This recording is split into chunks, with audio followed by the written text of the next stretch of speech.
you want to learn how to find the best keywords for your Shopify store and rank higher on Google to boost sales, then keep watching. I'm going to be sharing my proven keyword research strategies after 4 years of working with e-commerce stores and generating over $13 million in organic sales. These keyword research strategies will help you increase organic traffic to your website and sell more products to thousands of customers who don't even know your name yet. So if that's what you want, make sure to keep watching. The function of keyword research is really just to identify keywords that people search for in order to buy, learn more about, and or even compare products that they're in shopping for. It's the first and single most important element of every on-page strategy. It literally informs the rest of it. You can't do any content optimization without keywords in place. It'll be nearly impossible to rank on page 1 without actionable keyword data because you'll try to optimize your website based on a gut feeling about what users want, what they're searching for, things like that. And more often than not, you're going to be wrong, right? You should always make decisions in SEO based on data. That is how every decision should be made for your e-com store. Keyword research for SEO is pretty similar to the bidding process for Google Ads keywords. In Google Ads, higher cost per clicks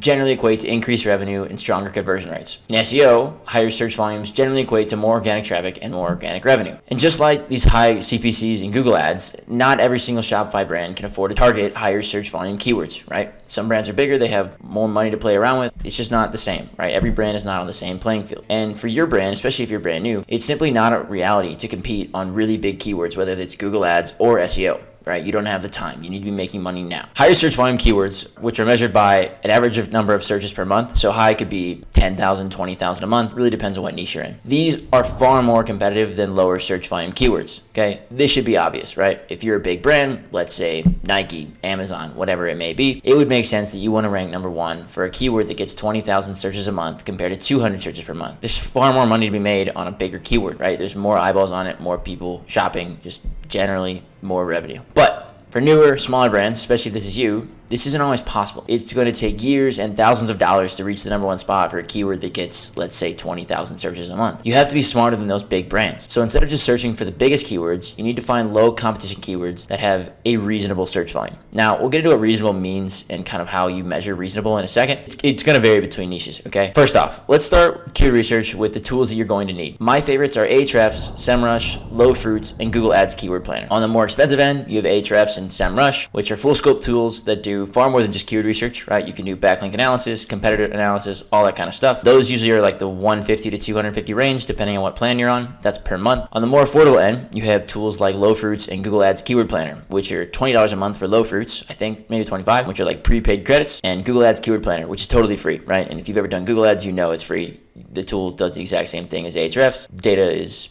more or less the same. I use all of these tools regularly. I run an agency, so we work with multiple brands. It makes sense for us to pay for all of these tools and have them all, right? If you're a new e-com brand, for example, and you're on a tight budget, I would just use Google Ads Keyword Planner or Low Fruits, right? You don't need to spend $250 a month for Ahrefs or SEMrush. Like, it's just not worth it for you. It doesn't matter if you have a more expensive tool. Like, if you know how to use them effectively, you're going to be in good shape. There are so many different ways to do keyword research, and if you ask any SEO, everyone's got their own method, different orders, things like that, okay? These are my favorite ways. Reverse engineer your known competitor strategies. Use existing data from your own Google Search Console. Search your big idea keyword on tools like Ahrefs, SEMrush, Low Fruits, Google Ads Keyword Planner. Then you can set filters to identify high value, low competition keywords that you can target. And finally, a newer one, use ChatGPT. Now, let's go a bit deeper on each of these. First, reverse engineering your competitor strategies. This is where I usually prefer to start, especially in competitive niches or niches I've never worked in. I'm just not all that familiar with it, so it's just best to see what everyone else is doing and reverse engineer it from there. Plug your competitor sites into a tool like SEMrush or Ahrefs and find out exactly which keywords they're targeting for specific pages and how they're doing it. Then, copy the strategy. Just do it a little bit better. This is literally how I learned SEO. I just found sites in niches I was working in, exported all their keywords into spreadsheets, mapped them out to pages, and went from there. And I just wrote better content they did, and I started outranking them. It's really that simple. Competitors. When you think competitors, especially as an e-com brand, you're probably thinking about other e-com brands. But your organic search competitors are more than just e-com brands. You're probably going to also see sites like Forbes or Healthline, depending on what niches you're working in. These are also your competitors, right? You have to outrank them in order to make money. Again, just like you do for other e-commerce brands,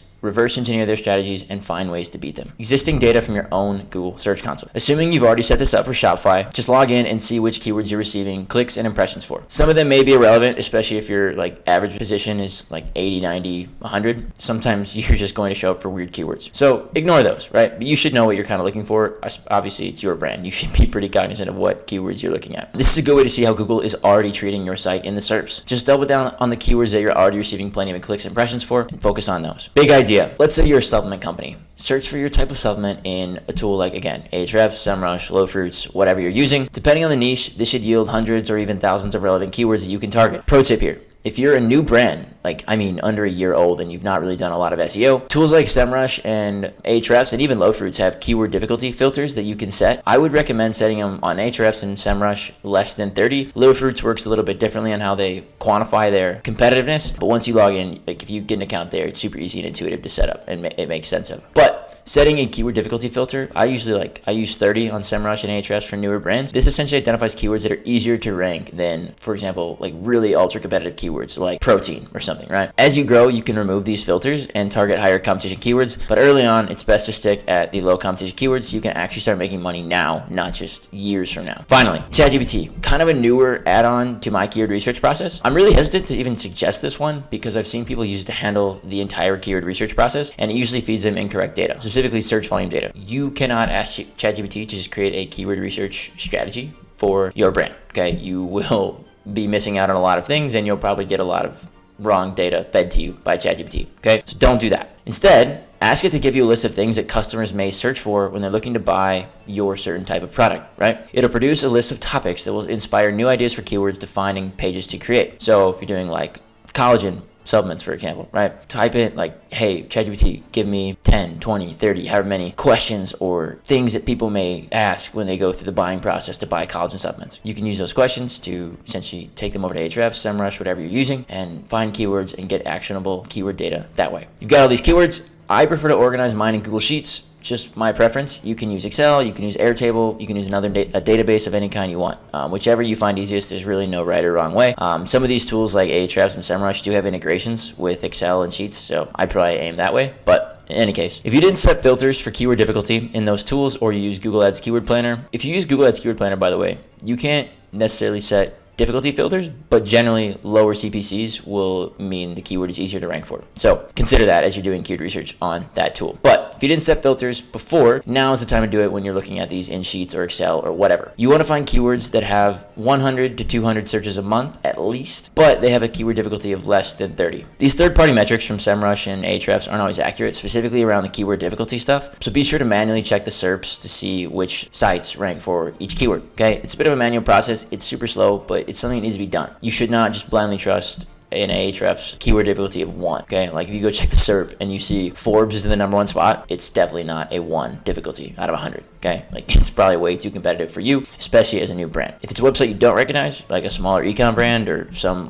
random forum or blog, might be easier to rank for, right? And if it's a keyword difficulty that's super low, by all means, go pursue that keyword. At this point, once you've got your filter set, keyword difficulty, all that stuff, right? You should have a pretty big list of relevant keywords, likely in the hundreds. This can be a bit overwhelming. Unfortunately, there is one more step you have to do before you actually get into the on-page optimization stuff. You need to determine the search intent of each and then map the keywords to pages properly. First off, what is search intent? Search intent is the quite literal intent of a user when they type something into Google. Do they want to buy something, find something, learn something, compare something? All these are different types of intent. Broadly speaking, there are 4 types of search intent. Transactional, a user is ready to spend money. These are generally bottom of funnel keywords. Navigational, a user knows exactly where they want to go, usually to a particular brand's website. These tend to be branded searches and generally are bottom of funnel. Third type, commercial. This is the step right before transactional intent. The user wants to buy something specific, but they just aren't sure which one yet, okay, or from which brand. Think of keywords like best product type or top product type. These are middle of funnel keywords. And then lastly, informational. People want answers to a specific question or more information on a topic. These are generally top of funnel keywords. Every keyword that you find in the keyword research process can be classified into each of these 4 types of search intent.